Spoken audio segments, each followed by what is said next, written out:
The background is we know several years ago, probably mid-teens or 2000s, we started to wonder if we were overventilating our patients by using very large volume bags. So we, in our county, decided that we would reduce our bags and not go all the way down to the pediatric sizes and some of the folks were doing across the country, but we decided to kind of play it safe and went to the small adult. So with that, now we're starting to see some concerns because as we hear for the last 2 days, not only are chest compressions important, but our ventilations as well. So some of our concerns, we partnered with the SotairIQ BVM folks to be able to provide some of the data for us as we researched and did a couple of our projects with our folks.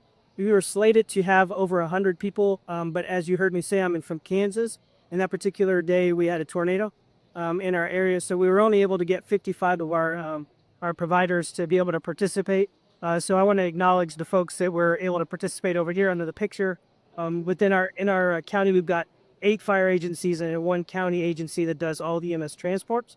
So some of them were able to help us out doing this, and we travel from station to station. So not all these people were from the Olathe Fire Department. However, some of them were.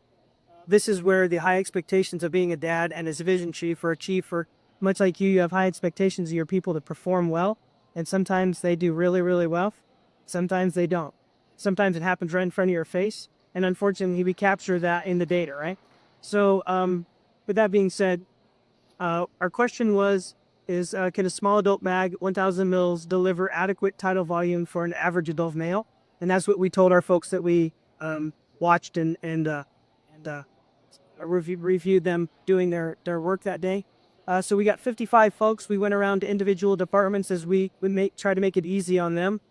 We used this device, the SotairIQ device, which was able to give us feedback on both the time where they knew what they were doing and then when they didn't know what they were doing, just doing regular adult male ventilations for 1 minute. And then we had them do a 2-minute video with 1 minute hands-on. So 1 minute you didn't know what you were really being measured, 3 minutes of being able to be trained, and then perform again for 1 more minute. This was about a 5 to 10 minute visit with each of the people. So we made it around to about 6 different locations in the day. We used the BentLab airflow, adult fag. The measurement was the tidal volume, the 2-minute video, and then the hands-on. The results, as you can see in the middle, the tidal volume, we were really under-voluming our people. The tidal volume was down in the 200s, all the way even above into the 500s. Just depends on where you were at with your hand size or where you're grabbing the bag.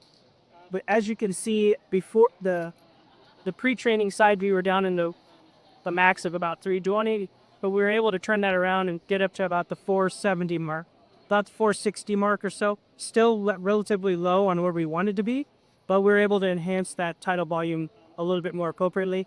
Now, alveolar ventilation doubled from about 1,700 mils to about 3,400, and then the amount of times that we were breathing a minute also decreased as well. They were overventilated well, really all over the board when we were able to show it. And some of those, those disappointing times where you're watching your kid do something they shouldn't be doing, right? So the underventilation all the way to the overventilation in a one time or in 1 minute. The conclusions: small adult bags were under delivering on the volume. The training and the flow limiting device improved the alveolar ventilations after the training. And however, many of the breaths remained below the target volumes post-training. That's one of the things that we concluded. Even with the training, they were still under delivery on volume. And then findings suggest that the small bags may be inadequate for routine adult ventilation. The performance can be partially improved through targeted flow control training.